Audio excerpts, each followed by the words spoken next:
Ce que je propose de faire, c'est surtout d'évoquer une série de sujets sur lesquels il y a des controverses.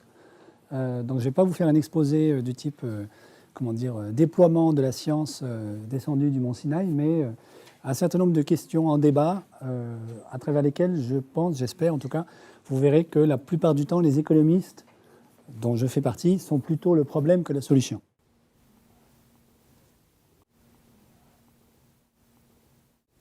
Donc vous connaissez tous ce dernier rapport du GIEC sur les 1,5 degrés. Vous savez tous, et vous avez certainement contribué, qu'il y a eu pas mal de débats sur l'opportunité même de sortir ce rapport, à cause de l'ambiguïté qui est est-ce que ce rapport donne l'illusion que ça va être facile, voire faisable, de rester en dessous des 1,5 degrés à la fin du siècle. Là-dessus, donc je rappelle ceci simplement pour dire la chose suivante, c'est que la commande de ce rapport au GIEC a été passée par les Nations Unies lors de l'accord de Paris en décembre 2015, à la suite d'une pression exercée par les petits États insulaires du Pacifique pour que la question de l'objectif des 1,5 degrés soit mentionnée dans l'accord de Paris. Non pas que qui que ce soit ait eu l'illusion déjà en 2015 qu'on arriverait à rester en dessous des 1,5 degrés, mais de manière à permettre aux petits États insulaires qui seront sous l'eau dans quelques décennies d'entamer des procédures judiciaires contre les États du Nord qui n'auront pas tenu l'accord de Paris. Et c'est dans ce contexte-là que les Nations Unies ont demandé au GIEC de faire pour 2018 un rapport spécial sur le 1,5 degré. Alors après, on peut dire, mais pourquoi est-ce que le GIEC a accepté de se prêter en fait à cette machination géopolitique? La réponse, c'est que le GIEC n'a pas les moyens de dire non. Le GIEC est une émanation des Nations Unies. Donc les Nations Unies lui demandent de faire ce rapport, il fait le rapport. Vous voyez? Je rappelle ceci, et donc dans le contexte évidemment d'un réchauffement dont vous connaissez tous la problématique, mieux que moi. Là-dedans, il y a évidemment la question de la biodive, qui est un sujet à la fois connexe et articulé et distinct de celui du réchauffement climatique. Je le mentionne très vite, mais je vais revenir dessus dans un instant pour dire c'est certainement dans toutes les questions environnementales, avec aussi la géologie quand même, le sujet le moins bien compris des économistes. Donc non seulement les économistes ont beaucoup de mal à intégrer la question climatique dans leur analyse et leur modèle, confère par exemple Bill Nordhaus, William Nordhaus, prof à Yale qui vient d'avoir le prix Nobel. Donc vous savez que Nordhaus, en fait, bon, il a eu le prix Nobel parce que c'est le gars qui, depuis 30 ans, dit le climat, ça compte en économie.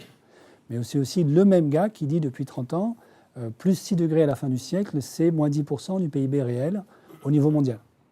Donc, d'une certaine manière, même pas mal.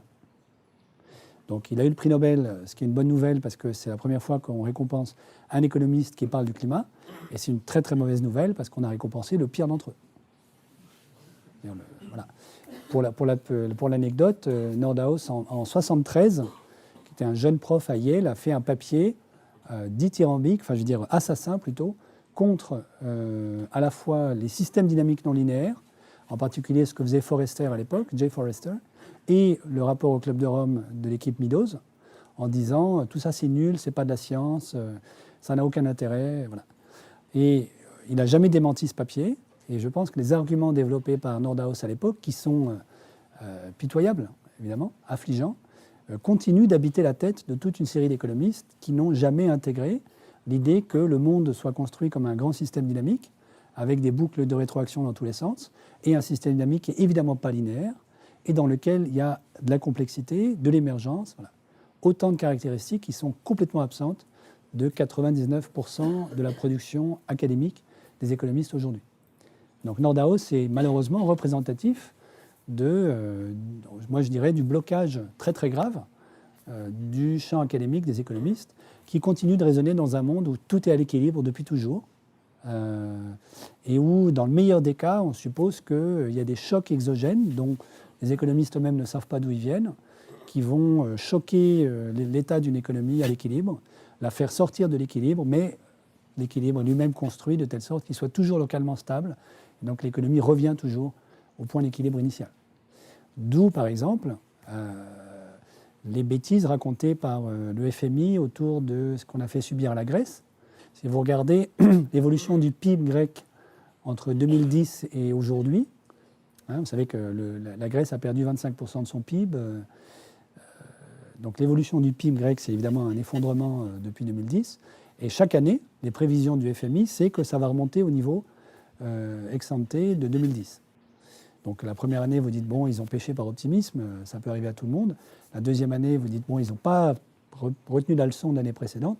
Mais au bout de 5 ans, vous dites, il y a un vrai problème. Chaque année, ils racontent qu'on va revenir à l'état initial. Mais c'est parce que dans leur modèle, c'est ce qui se passe.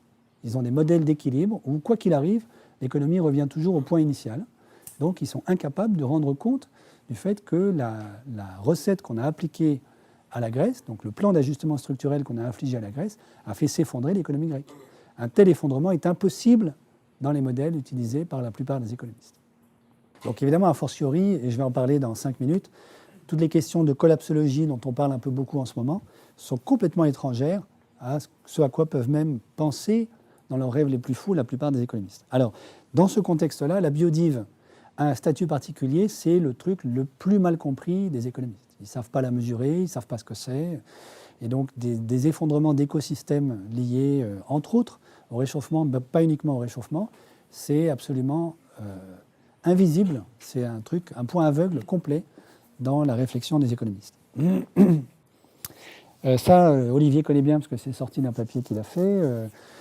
L'autre grand point aveugle, c'est la dépendance de nos économies industrialisées aux minerais. Là aussi, alors ça commence quand même un tout petit peu à monter parce que les entreprises sont très très sensibles au sujet. Mais à part ce qu'on fait nous, notamment avec Olivier, je ne connais pas de modèle d'économiste dans lesquels on modélise la dépendance d'une économie aux minerais. Alors, un autre point qui intéresse particulièrement l'Agence française de développement.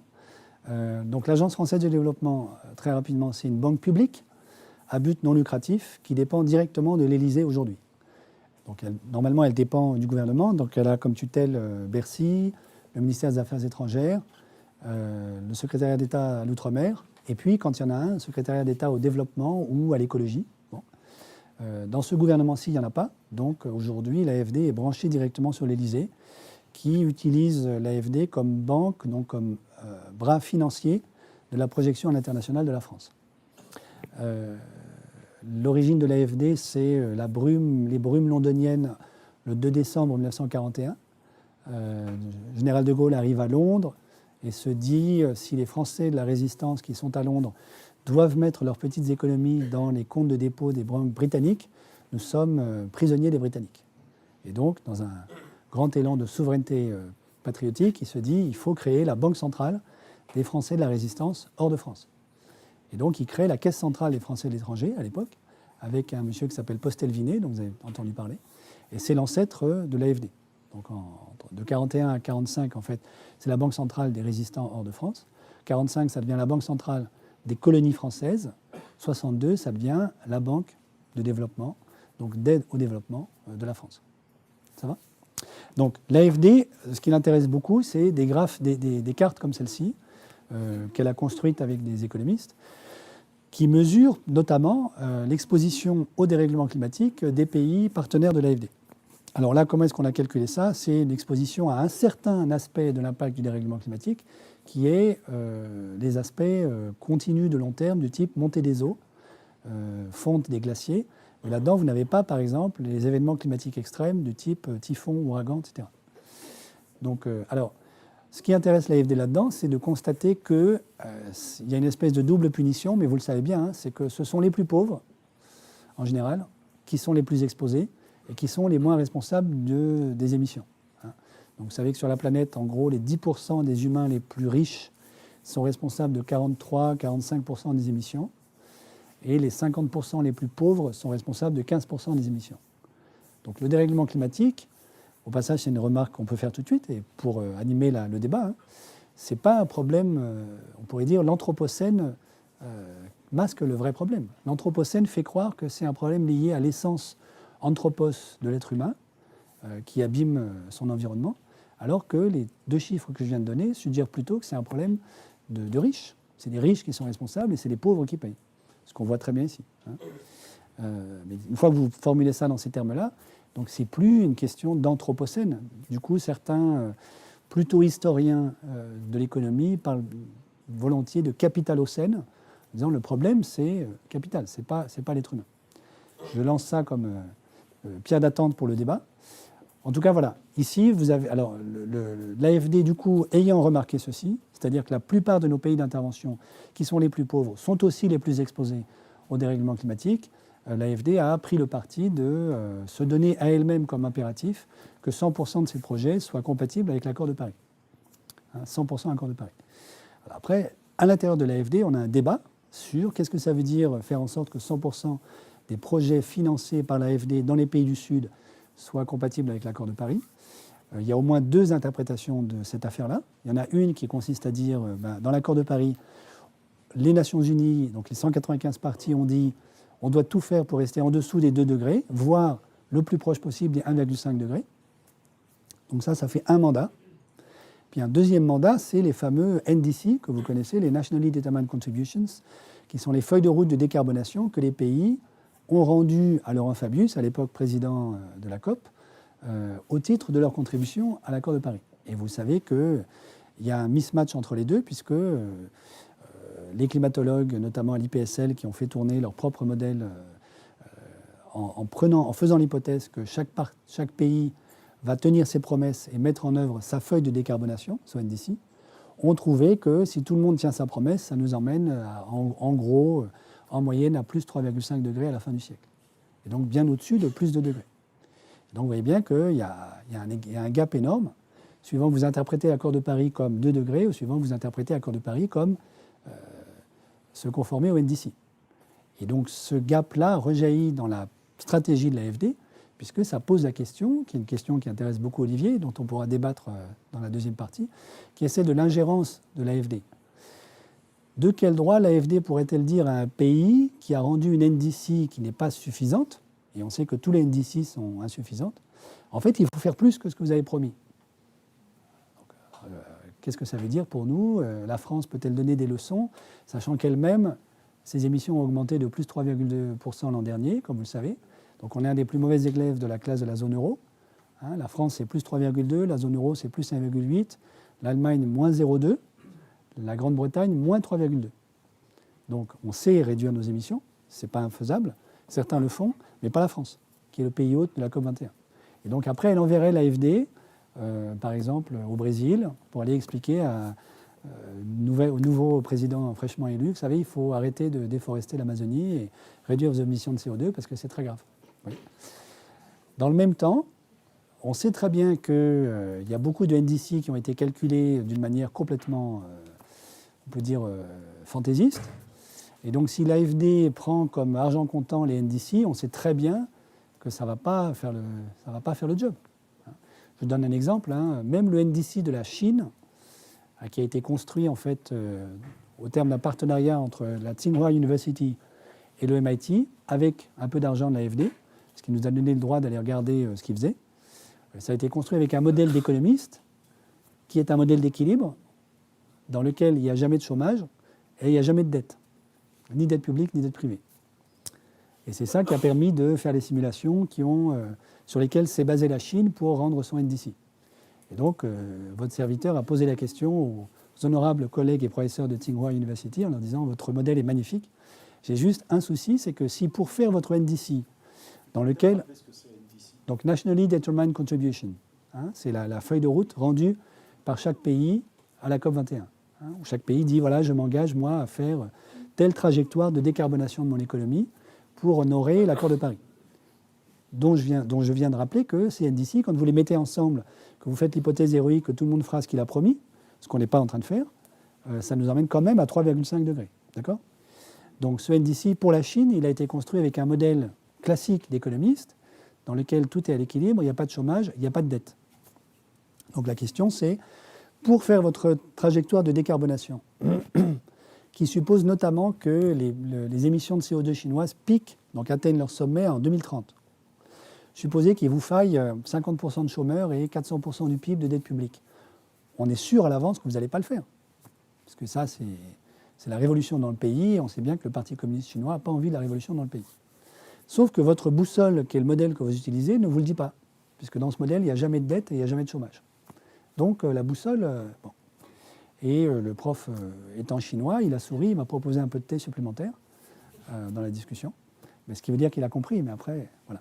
Donc ça vous dit un peu, vous voyez, à la fois, du coup, l'interaction avec les économistes est centrale, puisque les bêtises que nous racontons, nous, comme économistes, font qu'un pays comme ça, même s'il ne croit pas forcément beaucoup au modèle qu'il a utilisé, il s'appuie dessus pour légitimer une position aujourd'hui dans la négociation internationale qui est très forte. Et la Chine, comme vous le savez, c'est le premier pollueur du monde aujourd'hui.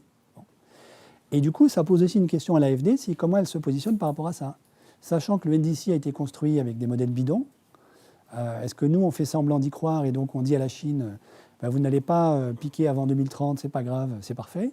Ou bien est-ce qu'on dit, mais vous savez, toutes les simulations des climatos disent que pour arriver à avoir quelques chances raisonnables de rester pas trop loin des 2 degrés, il faut que les émissions de CO2 au niveau mondial atteignent leur sommet en 2020. Il faut piquer maintenant. Comment est-ce qu'on se positionne? Voilà.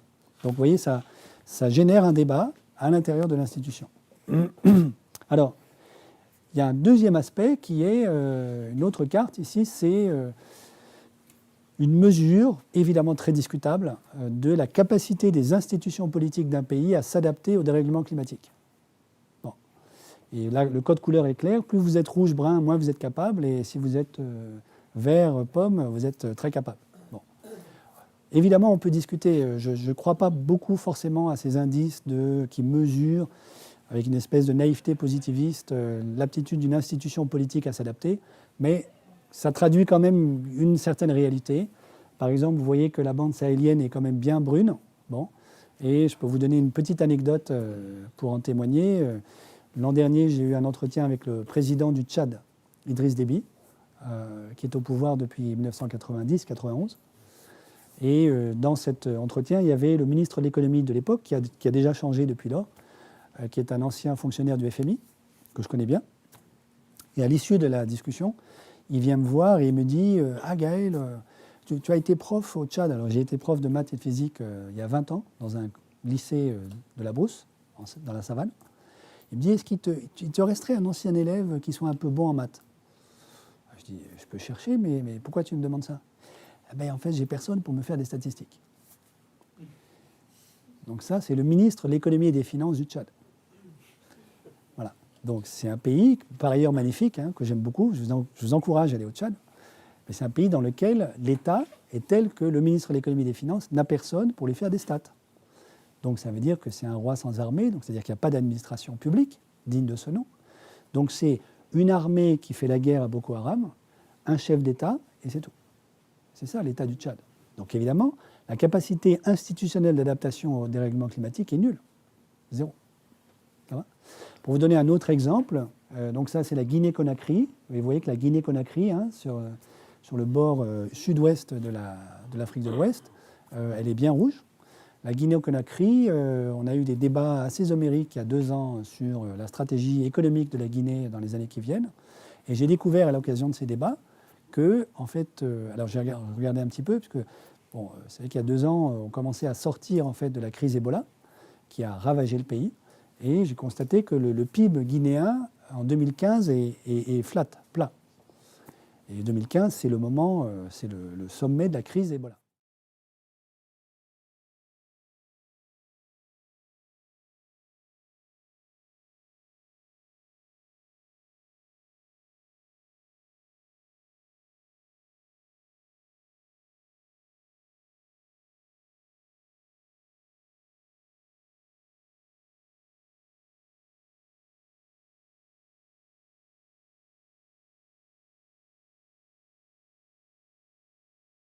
L'indice de Gini est toujours compris entre 0 et 1, il est normalisé. Plus il est élevé, plus l'écart est important, donc plus la société est inégalitaire en termes de revenus. Et donc, vous avez un économiste phare de la Banque mondiale qui s'appelle Branko Milanovic qui a montré que l'indice de Gini au niveau mondial a baissé de 63 à 47 entre 1960 et 2013. Et c'est ça qui alimente l'antienne dont je me faisais l'écho. Sauf qu'il y a des chercheurs qui ont montré que l'essentiel de ce progrès apparent provient de la Chine. Si vous retirez la Chine du calcul, en fait, le Gini a augmenté. Il est passé de 50 à 58.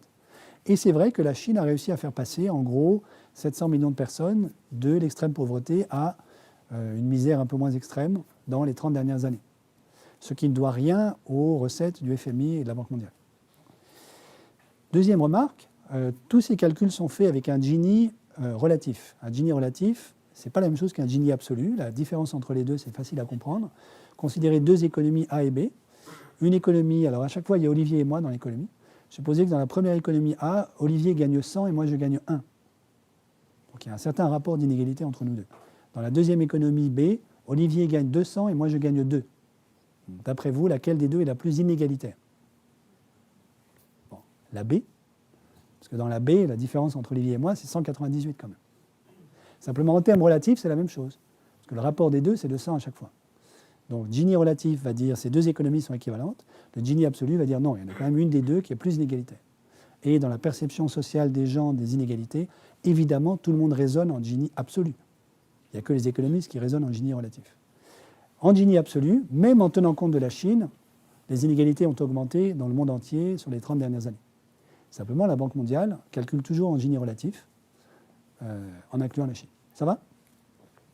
Je rappelle ceci parce que c'est aussi l'objet, évidemment, de débats assez homériques entre économistes.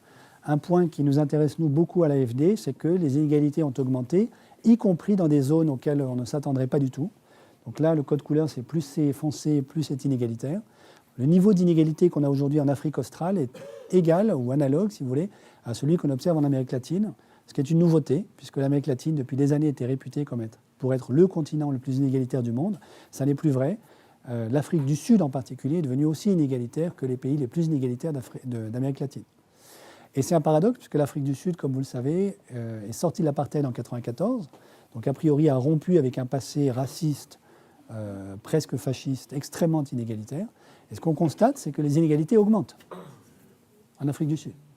Je reviendrai dessus si ça vous intéresse, mais voilà, ça aussi c'est un point d'étonnement pour les économistes de l'AFD. Alors, comment est-ce qu'à l'AFD, on a décidé de capturer l'enjeu du développement avec tous les... Il y a aussi beaucoup de discussions sur qu'est-ce que c'est que le développement pour les années qui viennent. Alors, on a utilisé ce graphique-là, que je vous décris rapidement. En abscisse, vous avez l'indice de développement humain, l'IDH, qui est un indice qui est construit par les Nations Unies, qui est une moyenne agrégée de 3 composantes. La première, c'est le PIB par tête, le revenu par tête.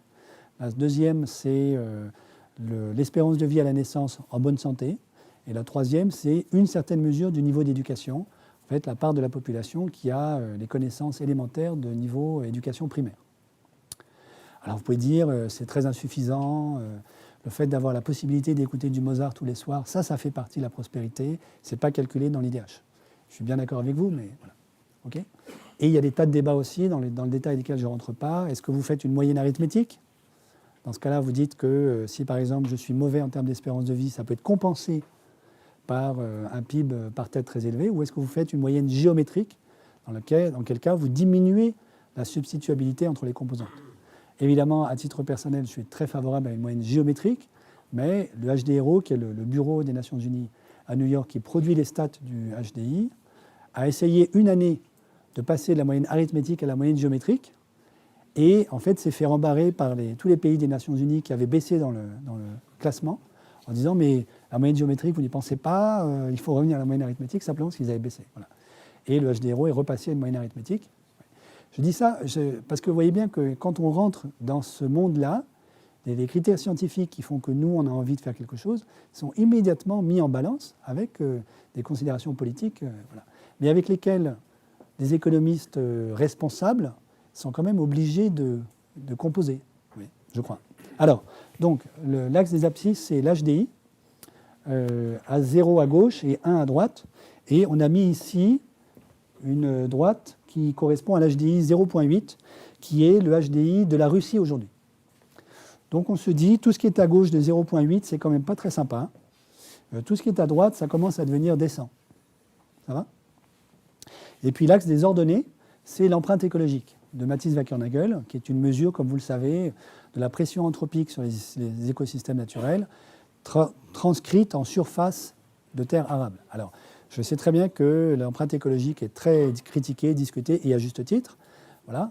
Il n'empêche que c'est un truc documenté qu'on peut utiliser. Voilà. L'objet ici, ce n'est pas d'avoir le fin mot de l'histoire sur la mesure de ces questions-là, c'est d'essayer d'organiser un tout petit peu le débat. L'empreinte écologique, comme vous savez, si elle est supérieure à la capacité de charge des écosystèmes de la Terre, le mode de vie qui est le nôtre n'est pas vivable. Donc ici, vous avez la capacité de charge en 61, et ici, vous l'avez en 2012. Évidemment, elle baisse avec le temps, au fur et à mesure que nous abîmons nos écosystèmes. Et donc tout ce qui est au-dessus de cette ligne-là n'est pas durable. Okay, donc nous, on dit, en fait, un monde avec quelque chose qui ressemblerait à du développement durable, c'est un monde dans lequel tous les pays seraient dans le rectangle magique, un HDI supérieur à 0,8 et une empreinte écologique inférieure à 1, enfin inférieure à la capacité de charge. Et vous voyez, parce que ça fait 3 minutes que je vous en parle, que la zone cible, ici, est vide. Okay, donc il n'y a aucun pays qui est dedans. Donc l'intérêt de cette formulation, c'est que tous les pays du Nord sont là, ça c'est nous, la France est là. Beaucoup de pays du Sud, et donc les clients entre guillemets de l'AFD sont là. Et donc l'enjeu, c'est d'expliquer à tout le monde a quelque chose à faire. Donc on sort complètement du schéma classique de Truman en 1948 qui est on va aider les pauvres du Sud à suivre le chemin de l'Occident. C'est tout le monde a faux. L'Occident, il doit apprendre à descendre ici, donc à baisser son empreinte écologique sans réduire son IDH. Et les pays du Sud doivent apprendre à augmenter leur IDH sans augmenter leur empreinte écologique. Voilà, c'est une manière de formuler le débat. Mais à mon avis, il manque un élément que je rajoute tout de suite, qui est dû au fait qu'il y a quelques années, il y avait un pays qui était juste là, donc il y avait un IDH égal à 0,8 et une empreinte égale à 1. Maintenant, il est ici, c'est Cuba. Donc Cuba, en fait, a baissé son IDH et augmenté son empreinte à cause notamment de l'ouverture des frontières cubaines aux relations avec les États-Unis. Mais vous voyez que Cuba, il y a quelques années, c'était en fait le pays idéal qui satisfait aux deux critères. Or, on sent bien que ça ne va pas. On a envie de faire Cuba, mais en mieux, c'est-à-dire de respecter en même temps la démocratie et les droits de l'homme. Et donc, en fait, en réalité, il y a une troisième dimension dans ce graphe qui devrait être en dimension 3. Il faut que tout le monde arrive dans le rectangle magique, tout en respectant autant que possible, voire davantage qu'on le fait aujourd'hui, les droits de l'homme et la démocratie.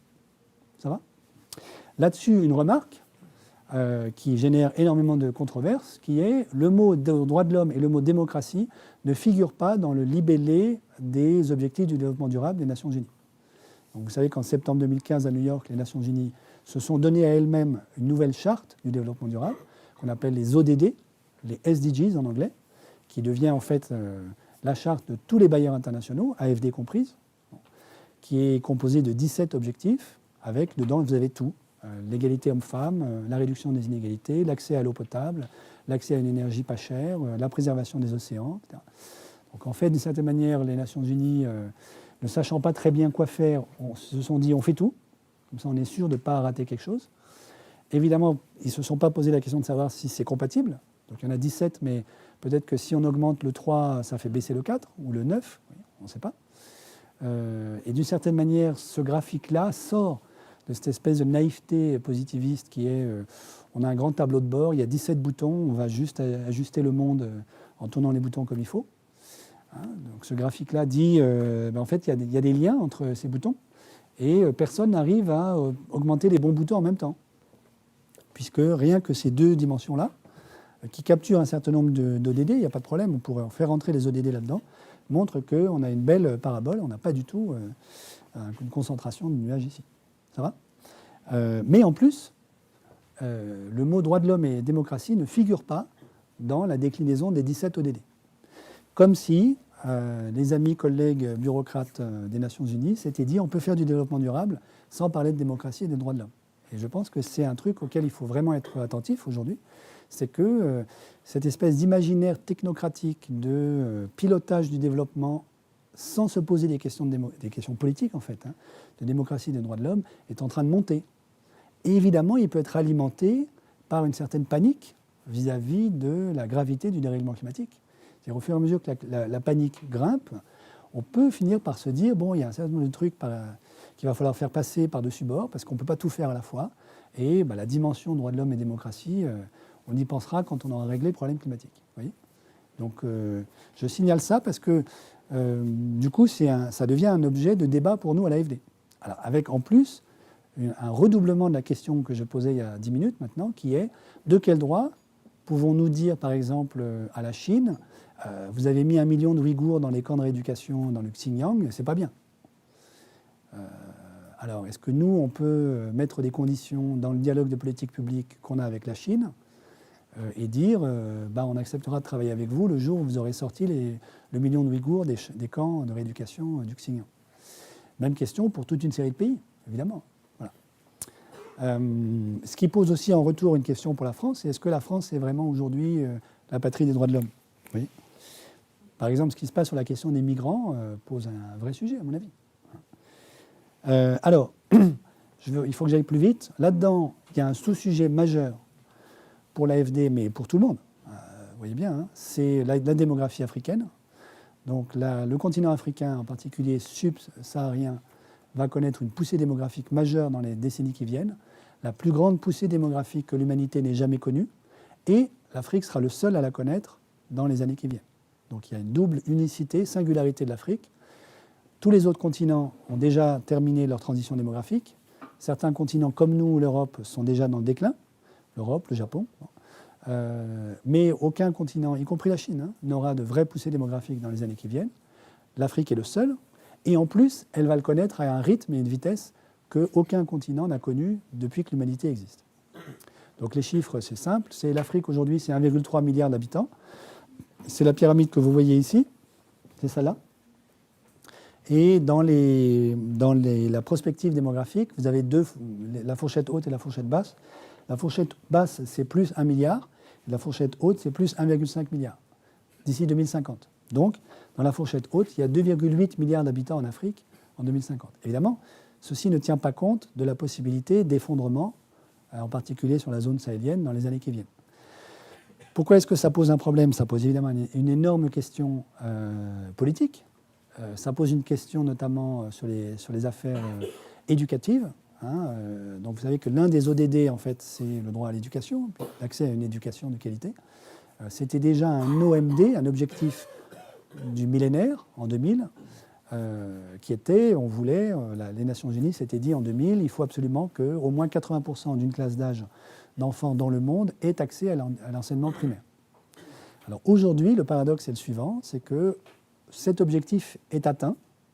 Donc, y compris en Afrique, 80% des enfants d'une classe d'âge aujourd'hui vont à l'école primaire, y compris les filles. Donc là, bon, il y a un vrai progrès qui a été réalisé. Mais de ces 80% d'enfants qui y vont, 60% d'entre eux n'apprennent rien. Donc ressortent de l'école sans savoir ni écrire, ni lire, ni compter. Autrement dit, il ne suffit pas de mettre un instit devant des enfants assis sur des troncs d'arbres sous la tôle ondulée pour qu'ils apprennent quelque chose, en particulier si l'instit lui-même est analphabète, par exemple. Oui.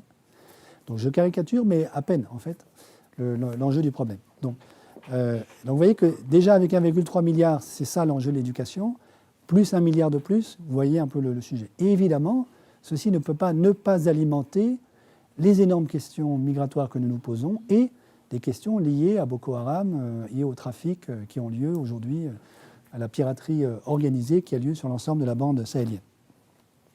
Alors, un point un peu provocateur, mais que je fais volontairement, qui est, en général à ce stade de la discussion, avec des collègues des institutions internationales, comme tout ceci est quand même assez angoissant, il faut le reconnaître, il y a quelqu'un qui, pour arrêter l'angoisse, dit oui, mais enfin, l'homme est intelligent, on n'a jamais eu de grandes catastrophes humanitaires, donc on va trouver un moyen, c'est sûr. Voilà. Et je suis sûr que ça vous habite, mais moi aussi d'ailleurs. Et je ne dis pas qu'on ne va pas y arriver. Je dis qu'il faut être conscient du fait que malheureusement, il y a déjà eu des catastrophes humanitaires, simplement on les a oubliées. Alors il y a un historien américain qui s'appelle Mike Davis, rien à voir avec le Miles Davis, le trompettiste, qui avait publié un bouquin, à mon avis, qui vaut le détour, qui s'appelle Génocides tropicaux, en français, qui documente le fait suivant, c'est qu'en 1890, il y a eu un gigantesque effet El Niño qui a provoqué des inondations, des pluies torrentielles et des sécheresses au Brésil, en Afrique, en Inde et en Chine. Et le phénomène a été traité par le plus grand mépris par les administrations coloniales de l'époque. Et les résultats, c'est 50 millions de morts en 2-3 ans. 50 millions. Donc en réalité, c'est un événement de même ampleur que la Première Guerre mondiale. Or, ça ne figure dans aucun de nos manuels d'histoire. Donc ça veut dire que l'Occident est capable d'abord de ne rien faire devant 50 millions de morts en 2-3 ans, mais en plus d'effacer la mémoire de ça. Vous voyez ? Ce qui pose une vraie question, à mon avis, sur notre propre reconstruction historique de l'histoire de l'Occident. Bon. Et donc je signale ceci volontairement pour dire notre sujet aujourd'hui, c'est pas. On sait bien que l'humanité est intelligente, donc on va éviter le pire. C'est comment faire en sorte que le pire ne se reproduise pas, puisqu'il a déjà eu lieu. Voilà, j'avance. Alors, un mot sur les questions de collapsologie, puisqu'on en parle beaucoup, en particulier en France, grâce au bouquin de Pablo Servigne et quelques autres. Alors, d'abord, ce n'est pas nouveau. En fait, depuis le bouquin de 2006 de Jared Diamond, qui a été un best-seller, un mois depuis maintenant plus de 10 ans, sans qu'il y ait les publications sur la question du collapse. Bon. À mon avis, les questions qu'il faut se poser, c'est de quel effondrement parle-t-on? D'abord, premièrement, des effondrements d'humains, il en existe déjà aujourd'hui. Confère ce qui se passe au Venezuela, dans toute la corne est de l'Afrique, au Yémen et maintenant en Amérique centrale. Donc vous avez vu les colonnes de dizaines de milliers de fuyards qui abandonnent le Guatemala et le Honduras pour essayer de trouver un refuge au Mexique, qui sont appelés très très charitablement des living deaths, donc des morts vivants, tellement ils sont dans un état épouvantable. Donc premièrement, ça existe déjà, donc c'est pas de la fiction, c'est-à-dire des effondrements, il y en a aujourd'hui. Deuxièmement, il y a aussi des effondrements non humains. Vous les connaissez tous. 10% des grands pélagiques des océans. Il ne reste plus que 10% des grands pélagiques des océans par rapport à ce qu'il y avait en 1950. Les 3/4 des insectes en Allemagne ont disparu sur les 3 dernières années, etc. etc. Donc, il faut faire attention dans l'imaginaire de l'effondrement, qu'on ne soit pas piégé dans une espèce d'imaginaire apocalyptique assez romantique, en fait, du type Blade Runner, pour ceux qui connaissent, en pensant que c'est pour demain, c'est pas pour maintenant, et on n'est pas vraiment responsable. En réalité, c'est déjà aujourd'hui, et les questions politiques et d'inégalité sociale qui sont derrière sont très prégnantes. Prenons l'exemple de l'Amérique centrale. Les milliers de fuyards qui abandonnent aujourd'hui le Honduras et le Guatemala ne partiraient pas s'il n'y avait pas aussi des problèmes d'inégalité majeurs dans ces pays-là. Le Venezuela, ce n'est pas juste un problème... D'ailleurs, ce n'est pas majoritairement un problème climatique. La Syrie, alors c'est vrai que la guerre civile en Syrie en 2010 éclate en cause, entre autres, d'un problème de sécheresse majeur, mais si ça avait été géré par un autre régime que celui de Bachar el-Assad, les conséquences de la sécheresse auraient été différentes. Donc mon point, ce n'est pas de dire que le climat n'y est pour rien, le climat joue bien un rôle, mais l'impact du climat dépend aussi de ce que nous faisons, nous, petits êtres humains, et donc des conditions sociales, politiques, économiques dans lesquelles nous absorbons ou non les chocs climatiques. Ça va? Vous voyez, donc autre exemple, le petit âge glaciaire de 2017 a bien eu des effets majeurs sur la politique européenne, mais on aurait eu d'autres complètement différents si le niveau technologique, démocratique, etc., des pays d'Europe avait été différent au XVIIe siècle. Voilà. Alors, autre remarque, un peu, disons, tragique, c'est des effondrements majeurs liés au climat. Il y en a déjà eu aussi dans un passé récent. Donc je vous ai mis quelques... Bola au Bangladesh en 1970, Nina en Chine en 1975, Nargis au Myanmar, etc. Tout le monde a oublié ça, mais à chaque fois, c'est des centaines de milliers de morts. Simplement, ce n'est pas chez nous, donc on a tendance à oublier un peu. Et puis même la fameuse poussée de chaleur en 2003 en France, ça fait quand même 70 000 morts attribués en fait à l'excès de chaleur pendant l'été 2003. Qu'est-ce qui a changé véritablement dans l'organisation de la société française à la suite de ce drame de 2003? C'est une question qu'on peut poser. Alors, après, d'un point de vue historique, la question de la collapsologie, la littérature sur la collapsologie ne date pas du tout du dérèglement climatique. En fait, c'est un truc qui remonte au moins au début du XIXe siècle et à une littérature réactionnaire hostile à la Révolution française et qui dit « Oh là là, tous ces bouleversements politiques, ça va entraîner l'effondrement de la France. Il est temps, les gars, de réagir. » Et ça, réagir, ça veut dire restaurer un régime fort du type monarchique ou impérial, éventuellement faire appel aux Austro-Prussiens pour aller mater les pauvres qui ont fait la Révolution, etc. Vous voyez. Donc il faut prendre conscience du fait aussi qu'il y a, tout comme dans le mouvement écologique lui-même, le mouvement écologique, comme vous savez, il n'est pas homogène du tout. Il y a une écologie brune, romantique, allemande du 19e, qui est pas du tout, qui est très nauséabonde, qui n'est pas du tout celle des oui. Il faut que j'accélère. Bon. Alors, ah oui, et un dernier point que je voudrais souligner, c'est qu'il y a aussi des pays qui s'en sortent. Et donc, je crois qu'il y a quelque chose de très pernicieux dans la fascination hypnotique que peut exercer la collapsologie, qui est de toute façon c'est foutu, on ne peut rien faire contre, donc maintenant il faut s'adapter à l'après-collapse, l'imaginaire post-collapse. Il y a quand même des sociétés qui ont réussi à éviter le pire. L'exemple paradigmatique, c'est le Japon au XVIIe siècle. Le Japon comprend à ce moment-là, enfin les élites éclairées du Japon comprennent que le rythme de déforestation est supérieur à la vitesse à laquelle la forêt japonaise se régénère et décident d'organiser la stagnation de l'économie et de la population japonaise pendant 3 siècles. Et ça a évité l'effondrement du Japon. Alors, je ne dis pas qu'ils l'ont fait de manière sympathique, mais ce que ça veut dire, c'est qu'on est capable d'un vrai sursaut. Alors, et puis, un dernier point aussi qui nous intéresse beaucoup à l'AFD, c'est dans toutes ces questions-là, il y a des enjeux anthropologiques majeurs, qui est comment est-ce que on traite ou non la nature. Et donc derrière ça, vous savez bien qu'il y a l'histoire du grand partage entre nature et culture qui s'invente en fait en Occident, en Europe de l'Ouest au XVIIe siècle. Ça, c'est les travaux de Philippe Descola. Et puis, vous avez une réaction d'anthropologues du Sud, donc Vivero de Castro, qui est un Brésilien, qui dit, mais en fait, la manière même dont vous concevez ça est une anthropologie, une métaphysique cannibale, au sens où, en réalité, le naturalisme des Occidentaux, qui considèrent qu'il y a l'homme d'un côté et la nature de l'autre, comme deux entités complètement distinctes, mais les pauvres, les gens du Sud, etc., du côté de la nature. Et donc, il s'agirait quand même de réfléchir à ça. Oui. Et puis, un dernier aspect aussi géopolitique, parce que malheureusement, c'est partie prenante de toutes ces affaires-là.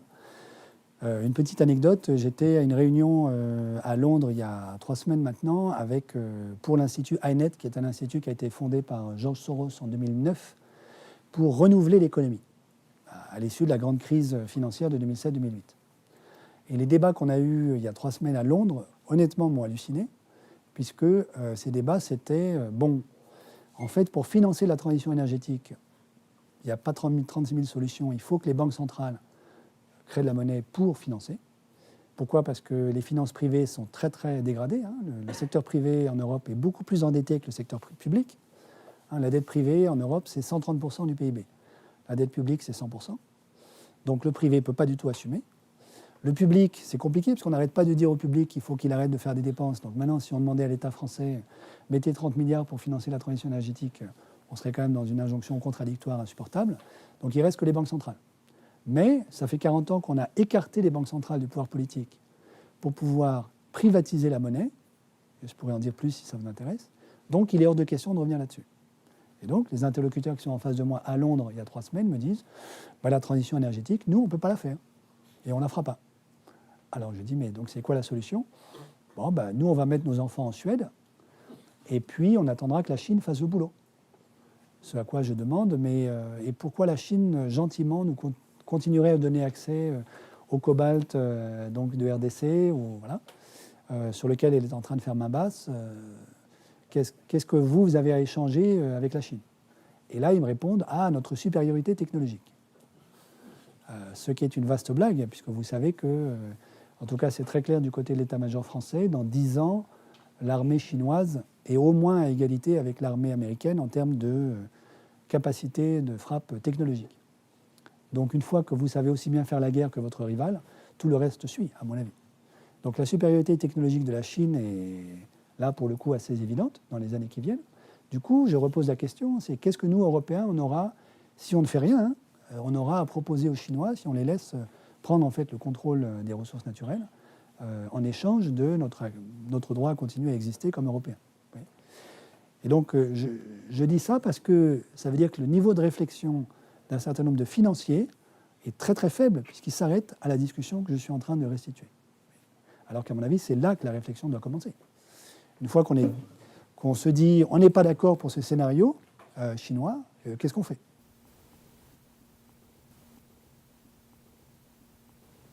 Alors, là-dedans, un certain nombre de solutions, quand même, heureusement. Donc, il y a des travaux qu'on a lancés, que je ne vais pas décrire en détail, parce que je n'ai pas le temps, qu'on a lancés à l'AFD sur des modèles macroéconomiques qui incluent le dérèglement climatique, l'impact du dérèglement climatique, et qui sont construits sur des systèmes dynamiques non linéaires, dans lesquels, par exemple, le dérèglement climatique est une boucle de rétroaction. Vous produisez du PIB, tant que vous n'avez pas fait la transition énergétique, ça augmente les émissions de CO2, ça augmente la température, qui vient casser le PIB et le capital. Donc ce qu'on obtient avec ça, mais vous voyez, l'intérêt, ce n'est pas le résultat, c'est la méthode. on obtient des simulations dans lesquelles vous avez, ça c'est le PIB mondial, vous avez sur la trajectoire du business as usual, une baisse, donc une décroissance contrainte du PIB mondial avant 2075, vous voyez, avec un plateau qui est à un sommet qui est à 2070. Et donc là, c'est une baisse non pas by design, mais by disaster. Donc c'est la décroissance subie. Alors, je ne dis pas que j'y crois, ce n'est pas tellement le sujet. La question, c'est ça permet d'argumenter des débats sur, mais si on faisait une vraie taxe carbone au niveau mondial, est-ce que ça permettrait d'éviter ça? À quel prix? Etc. Et donc les réponses, en gros, c'est oui, la taxe carbone, c'est indispensable, mais il faut que le prix du carbone soit très élevé, beaucoup plus que ce que c'est aujourd'hui, évidemment. Mais en plus, ça ne suffira pas. Donc il faut des investissements publics massifs dans les infrastructures vertes dont nous avons besoin. Ça va? Voilà. Et évidemment, ce type de débat est impossible à avoir avec des modèles à l'équilibre où il n'y a jamais de catastrophe et où le dérèglement climatique, c'est moins 10% du PIB mondial si on a plus 6 degrés à la fin du siècle. Là, je vais être obligé d'aller très vite puisque j'ai consommé mon temps. Il y a un deuxième aspect qui est comprendre que les inégalités nuisent au problème. C'est-à-dire que plus une société est inégalitaire, moins en fait elle peut facilement, alors soit produire du PIB si elle veut produire du PIB, soit produire autre chose si elle veut faire autre chose que produire du PIB. Ce qui est également un sujet invisible pour l'économie néoclassique, puisque l'économie néoclassique est construite sur une partition, au moins depuis le début du 19e, entre d'un côté la taille du gâteau, de l'autre côté la manière dont on répartit les parts du gâteau.